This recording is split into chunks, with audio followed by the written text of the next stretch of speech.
Hey guys, how you doing? Welcome back. Hope you're having a fantastic day. We've reached tier 10. We're done the grind. And I thought, what better tank to feature than the top of the heap? Bye, Mr. Rocket Launcher. You grind and grind and grind. We've covered it all, tier 1 through 9, and now we're at tier 10. And we're going to feature the one tank that is basically the poster child for being on top of the heap, where you can just finally get to a position where you've reached tier 10 and you can play on a map that's the size designed for tier 4s and 5s. In your tank that you, not only did you get to tier 10, but you completed all the missions and you got one of the best tanks in the game. And you're a professional now. You're a pro. You've got yourself an object, whatever the fuck it's called. So here an object, there's always an object. Because War Gaming has not, E-I-E-I-O, there's millions of objects, but this is the top one. And he's gonna go for it. And this is what it's all about. This is what you work so hard for. I mean, this is the reward, right? You put in the time. You grind right to the end. You have to grind basically to tier 9 and 10, and get the SPG and the heavy tank and the medium tank and the light tank, and do all the missions. All right, you can hire someone, but you still have to get them in your account. That's what we like to see. And then you have to complete all those very difficult missions in 5 minutes. And then you can pull out and say, I've achieved the top. I've graduated. I have an honoraries degree in subsidizing Wargaming's profits and spending hours and hours and hours in my basement playing this game for years. Look at me now. Like a knife through butter. Right? So this video is all about, let's just sit back and enjoy. What it's all about, the reward, the payoff, what you get after all that time and effort. And we're going to watch the penultimate reward tank, and then we're going to watch a regular tier tank that, let's just say, is not as, doesn't have the reputation that this one has, but still, in the hands of a good player, can just do really well. Not in the hands of a good player, any tank of any tier can do well, obviously. Tier 10 is when everything's magnified. It's all magnified. Look at this. He was magnified. You've been magnified. Good play is rewarded with spectacular results, and bad play is punished by dismal, horrible blowouts, where one wrong move by a couple of people on your team can result in catastrophic spiraling and snowballing of shit shows. Let's try and not lose this track. Did I say that right? There's nobody there. Just press the button. It's okay. Wargaming says it's okay. That's a spanner in the works. Everyone on the enemy team is shooting at him, guys. They're all aiming. They're all aiming carefully. Just shoot. Shoot. Just Track's up and running again. skill. He's developed so much skill now that he was able to bounce 2,590 damage while tracked in the open. It takes a long time to achieve that skill level, guys. Like a knife through butter. He had to be tracked on just the right angle so that everyone could shoot at him and he could bounce almost 3,000 damage. You know how much skill that takes? Hello, you. To be tracked in just the right angle? Let's make the next shot one for them to remember. There you go. Come on. You can do it. It's a Tiger. Take it easy. Tank's brand new. It's a Tiger 2. What's a Tiger 2 thinking, guys? If you're a Tiger 2, what are you thinking right now? That's our track. See, I'll track them. I've got 4 track wheels to choose from. Alright. Time to get moving. Oh, that's funny. There's the Tiger 2. He's going to take another shot. Which track wheel should he shoot? Taking a hit to the track, haven't we? Track down. He's doing a really good job, this Tiger. He's thinking, I'm only at tier 8. One day. One day. One day I will reach tier 10. And I too will have this much skill. This game is all about skill. Because that's one thing we've learned from this series. Is that you work your way through all the tiers. And it's the skill that divides us. You see how he skillfully bounced that shot? There's the Tiger 2. Is the Tiger 2 going to come and shoot his track wheel again? T-34 is aiming. He's grinding credits. That's a nice hit. It is T-34. This is what I explained to you about Tier 8. He's grinding a tank. Lose this track. We're a bit stuck without a track here. That's what we like to see. The Tiger 2 penned him for 458, guys. The Tiger 2 actually did something. We have to clap. No, there's no bullshit channel. I call it like it is. The Tiger 2 deserves. He deserves. You Muppet should have just shot anywhere but there.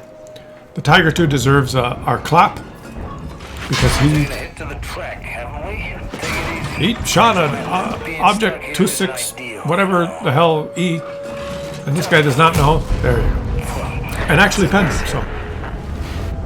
So well done. I mean, you got to give credit where credit is due. T-34 on the other hand, he's having a tough time. He's aiming for the cupola. No, he missed you. He went for the imaginary viewport. Don't you know that it's on there, but it's not really a weak spot? He went for one of the headlights. Maybe that's a weak spot. Click. Oh, look, guys. That's a nice hit. You just stay right there. Any more fishing I see. Oh, he penned them too. These guys they're learning. See, this is good. This is good to see. There are some people that are actually damaging this tank, which is good. He's not as skilled as that was sneaky, sneaky. I like that. They're making him work for it. There he goes. And the opposition was so good, the enemy players were so good, that he almost lost that game. He almost lost. He didn't ace the tank. That was almost a defeat, which is a devastating, almost heartbreak for the Object 279E. You can see that he only managed 9,300 damage, and he only blocked 6,000. So those enemies were a bit tough for him to deal with. But his journey through World of Tanks has been rewarded. And now he's sitting at the top, looking down on all of you as you grind and grind to try and achieve a fraction of his greatness. Guys, let's end off the series by featuring a tank that is not very popular. And one of the lines that Wargaming put in the game just as a space filler, so that realizing that some kind of dumb people would grind the line, and made no effort to make it enjoyable or balanced or worthy of your time. But, you know, they're like Pokemon. You got to get them all. The Rhinoceronte. The Rhino. What the hell's the Grillet doing in this game?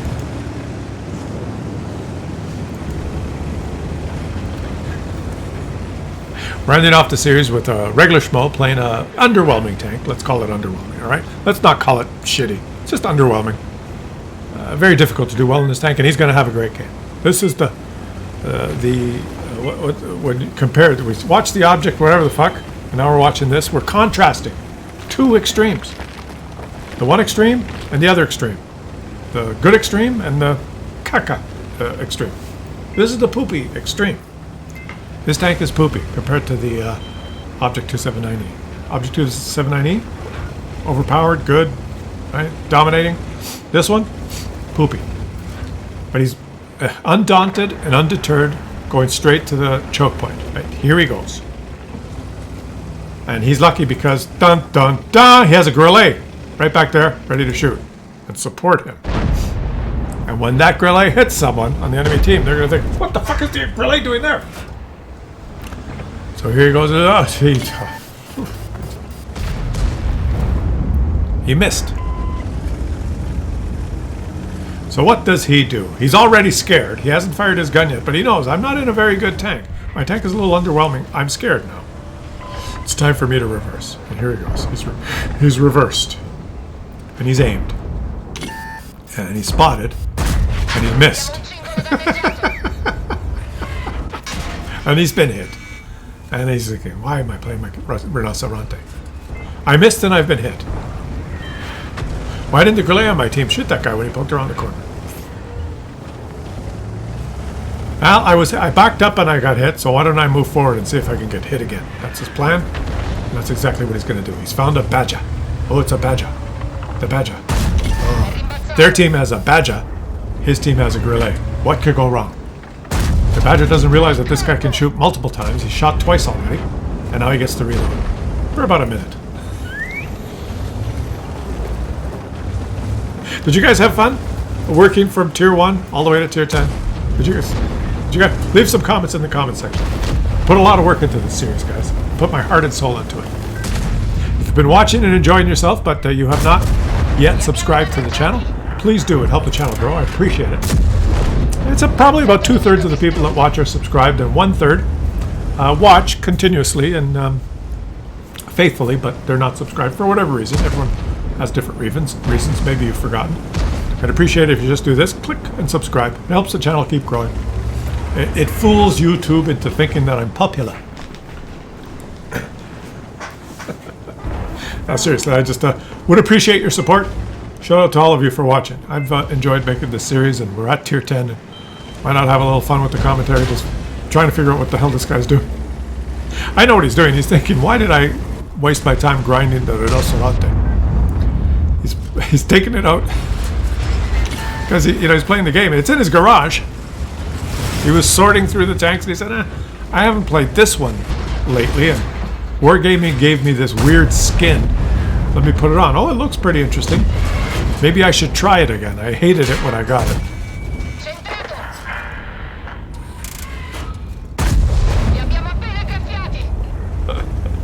And so far, to be fair, he's done 1900 damage, which sucks. But he's at the choke point, and he's fighting side by side with his fellow teammates. He must feel really good. The camaraderie, right? The fun, the laughter, the dancing.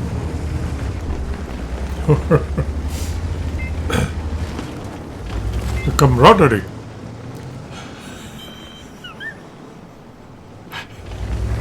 Oh, I'm sorry, I'm talking about a different game. Hungry Hippo.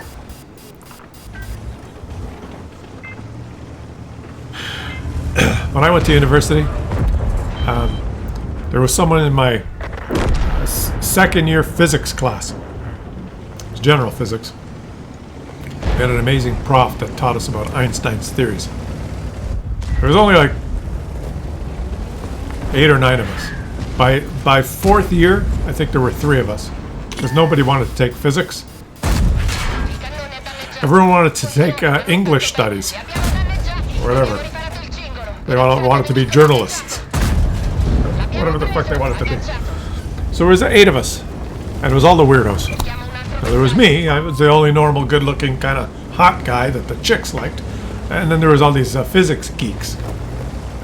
We liked to talk about Monty Python. And we studied a lot. We had a study group.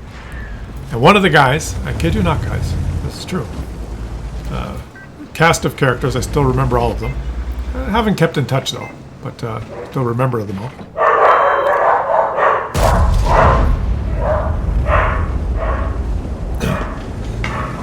And the one guy in the study group was named Pahood.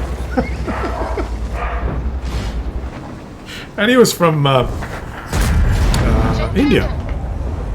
He's a smart guy. He was very funny. He was one of the funniest guys. He was always joking around. And his jokes were really funny because he had a very thick accent. And I would laugh, not at him, but with him. It's one of the where I started learning to do accents. I just, he was hilarious. He would say the strangest thing. One of the things he'd say, the singing and the dancing.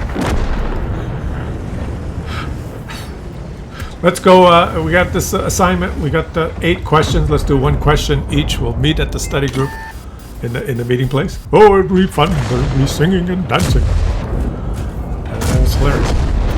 Pahood. So Pahood, shout out to you. You have been incorporated into World of Tanks. You are a physicist now, probably. Just so you know, you've left an impact. Not only are you developing important physical principles and things that could save the planet, but you are assisting in my commentary of a pixel tank game. Injecting humor into the lives of many. Pahood.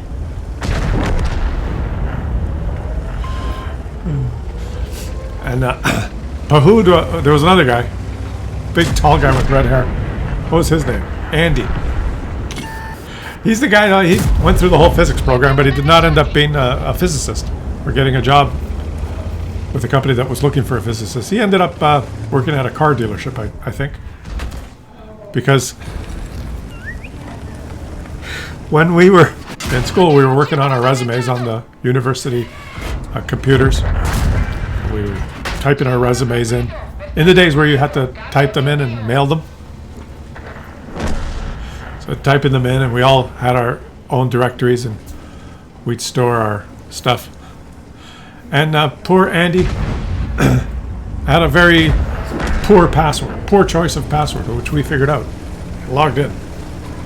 One day when he wasn't there, late, we managed to get into his account, and as a joke, we got his resume, and we changed a few things. He had a beautiful resume. We're students. We had some part-time jobs, so the resumes were all just the classes and things. They're all the same. And then the only really kind of distinguishing thing that us young guys had on our resume was hobbies and interests. To be honest, that was probably the most important thing that's on your resume, because the guy that was going to interview you, my hobbies and interests were fly fishing and music, playing guitar, and the guy that interviewed me goes, "Oh, what kind of guitar do you have?" "Oh, I have a Fender Strat." "Really? What kind?" And then we're talking about, all of a sudden you're his buddy. You're being interviewed, you get the job, right? It's a conversation. Sometimes you find someone who has similar interests as you. In those days it was important. Now it's all done with algorithms. It's all a hunk of shit now. But in those days it was very important. Like-minded people and knowing what kind of hobbies and interests do you have. That was an important thing on a resume. So we broke into his account and we found his resume and we went to hobbies and interests, and he had a couple, 3 there, and we deleted them. Ones he put in there. I can't remember what he had.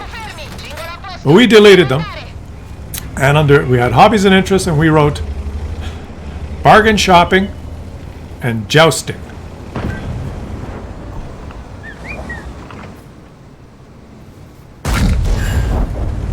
Those are his hobbies and interests. And we thought it'll be funny. He'll see that. We'll have a laugh.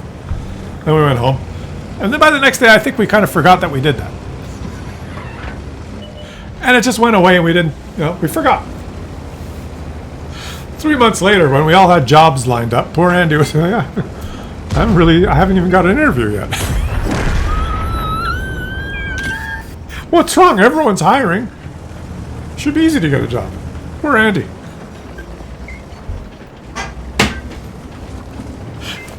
Bargain shopping and jousting.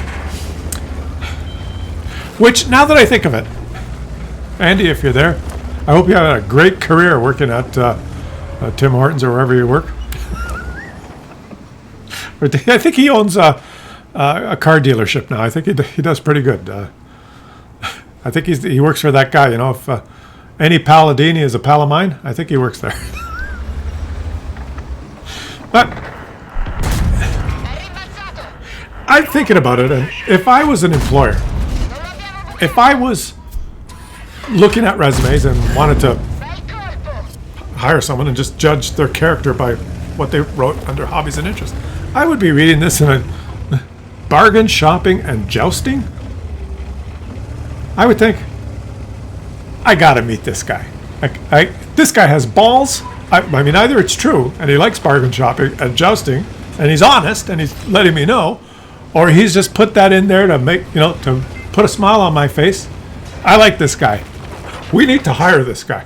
That would be me, right? But then again, I've been fired from every job I've ever had, so I don't represent the norm, right? Unfortunately, Andy, you're screwed by the system. That's what happened, right?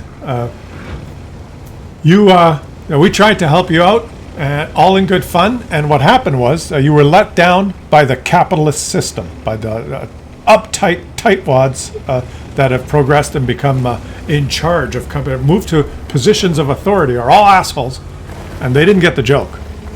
So it's not our fault; it's their fault, and that's my take on it. And why did I remember? Because me and Pahood laughed and laughed. Oh yes. What is hobbies and interests? Dancing and singing. No, Pahood, that's not funny. Oh yes, the camaraderie, the dancing, the singing. No. How about bargain shopping? Oh, that's a funny one.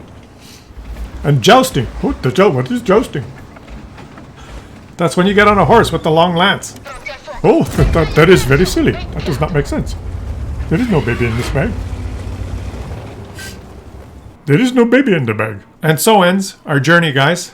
And it ends with a shit show diatribe, because the journey through this shit show of a game, ultimately it's all nonsense, and it's just about having a laugh, and I hope you had a laugh, and I hope you are having a great day and all that kind of stuff. And if you're having a laugh playing this game, keep playing. It means it's time well spent, because we have a limited amount of time on Earth. It's that long. Imagine a ruler that's that goes from your house all the way around the world and back. That length, that's the length of time that the Earth will exist in the universe, and we're on it for less than, if I just draw there, the width of